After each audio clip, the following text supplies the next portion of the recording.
Welcome back to another video guys. और ये video होने वाली है कि ड्रॉप अगर तुम ले रहे हो तो उसमें तुम्हारी स्ट्रेटेजी क्या होने वाली है।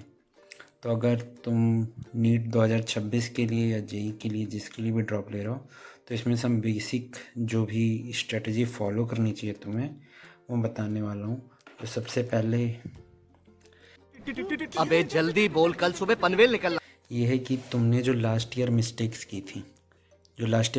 की थी उनकी एक नोटबुक बनानी है। नोटबुक नहीं, एक पेपर में लिखनी है कि तुमने ये मिस्टेक्स की थी, ऐसे ये गलतियाँ हुई हैं, उनको नहीं करना है। और उसके बगल में ये लिखना है कि वो गलती जो हो गई है उसको सही कैसे करें या उसकी जगह पे हम क्या करें।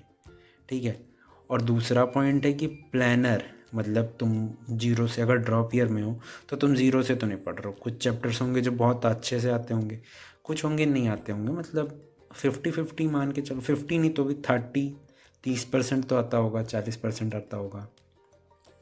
तो उस हिसाब से तुम्हें एक लिस्ट बनानी है इंपॉर्टेंट चैप्टर्स की, मतलब जो तुम्हें आते हैं, इंपॉर्टेंट नहीं मतलब जो तुम्हें आते हैं, इंपॉर्टेंट तो सभी हैं। तो जो तुम्हें आते हैं वो चैप्टर्स की लिस्ट बनानी है, वो कितना आता है या उसमें कोई टॉपिक मिसिंग है वो लिखना है। उसके बाद उस टॉपिक पे क्या कैसे, मतलब लाइक तुम रिवीजन करना भूल गए हो या फिर रिवीजन करके हो जाएगा या लेक्चर लेना है वो करना है। तो जो पहले तुम्हारे हो चुके हैं चैप्टर वो करने हैं। उसके बाद एक और चीज़, डेली स्टडी, मतलब तुम्हें अपनी लाइफ पे कंट्रोल लाना है कि हाँ तुम रोज़ पढ़ाई कर रहे हो, थोड़ी ही ली, 4 घंटे, 5 घंटे, 6 घंटे, 8 घंटे, जितनी तुमसे हो पा रही है, 2 घंटे हो रही है 2 घंटे, बट डेली पढ़ने की आदत डालनी है। और गाइडेंस के लिए मेरे हिसाब से अगर तुम ऑफलाइन कोचिंग ज्वाइन कर सकते हो तो कर लो, अगर ऑनलाइन करना चाहते हो तो ऑनलाइन कर सकते हो। मेरी मानो तो ऑनलाइन करोगे तो तुम्हारे लिए भी ठीक रहेगा अगर तुम्हारे फाइनेंशियली कोई प्रॉब्लम है। ठीक है। अगर ऑफलाइन करना चाहते हो तो ऑफलाइन कर लो, क्योंकि गाइडेंस जो रहेगा ना वो मिलेगा तो बहुत इंपॉर्टेंट है। क्योंकि 1 साल तक यूट्यूब से या खुद से पढ़ना, किसी से कोई बात नहीं करना, ये बहुत टफ हो जाता है।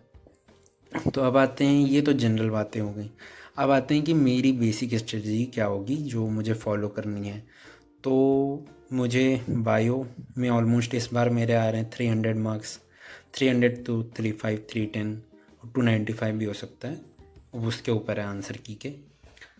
तो मुझे बायो के लिए लेक्चर्स बहुत ज़्यादा नहीं करने हैं, तो मैं एनसीईआरटी की रीडिंग लगाऊंगा और क्वेश्चन प्रैक्टिस डेली मुझे ऑलमोस्ट कम से कम 120 क्वेश्चन से मान के चलो 150 क्वेश्चंस तक, जिसमें एटलीस्ट 50 क्वेश्चंस बायो के और 50 फिजिक्स के और 50 केमिस्ट्री के,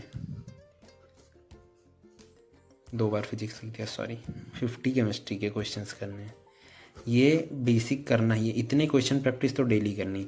और एक और चीज़ तुम्हें मे बी, अगर देखो इस साल का पेपर देख के पता चल गया होगा कि तुम्हें HC वर्मा या फिर कोई अदर बुक जैसे जेई के क्वेश्चंस हो गए, जेई के क्वेश्चन ये सब लगाने पड़ेंगे। क्योंकि नीट 2026 जो है वो उसका पता नहीं कैसा आएगा, टफ आ सकता है, इजी आ सकता है, बट ज़्यादातर टफ आएगा। टफ़ की तरफ हम जाएंगे तो देखो, अगर तुम्हारा टफ़ तैयार है तो अगर इजी आएगा तो पेपर संभाल लेंगे, टफ़ आएगा तो संभाल लेंगे। तो इसलिए तुम्हें एक लेवल ऊपर की तैयारी करनी पड़ेगी।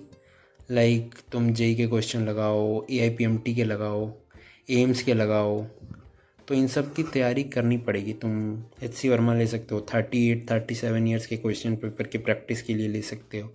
और बायो तो मेरी मानो तो NCERT ही बेस्ट है, NCERT की हर एक लाइन रटनी है और कुछ थोड़ा बहुत एक्स्ट्रा इधर उधर कर सकते हो। और अब से मैं 3-4 दिन पे या वीक में एक वीडियो तो अपलोड करूँगा अपनी प्रोग्रेस को लेके, या जो मैं पढ़ रहा हूँ, कैसे पढ़ रहा हूँ, और ऑफलाइन कोचिंग ले रहा हूँ या ऑनलाइन कोचिंग, तो वो आगे वीडियोस में मैं बता दूँगा। फ़िलहाल तो तुम सब्सक्राइब कर लो, मिलते हैं तब तक आपसे नेक्स्ट वीडियो में। Bye bye.